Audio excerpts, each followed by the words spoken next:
Hey everyone, this is Tim here from Your Six Studios. Today in this video, I'm going to show you how to make your Windows PC run like new. So what we want to do is go on down to the bottom left to the Windows Start button right here and open this up. And then go up to Settings right here and click on Settings. Now under Settings, go all the way to the left and go to System. Then go to the right, go on down, and we are looking for where it says Recovery.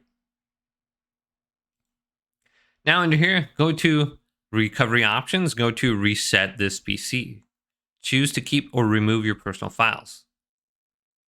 Reset this PC right here. And we have two different options under here.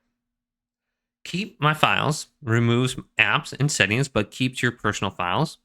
This could be a good option if you want to keep your important files, maybe your games or something like that. Now, if your computer is really running slow or something just is completely wrong with it, maybe a virus just ruined everything, go to Remove Everything.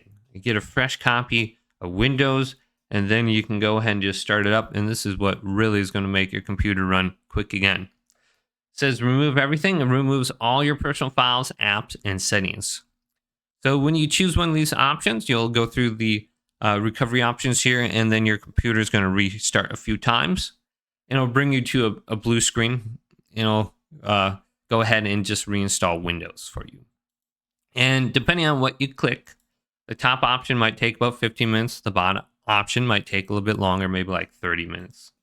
So it's going to take some time to go ahead and just reinstall Windows and go through that recovery option. So hopefully this video did indeed help you out. If it did, leave it a big thumbs up and subscribe to my channel down below.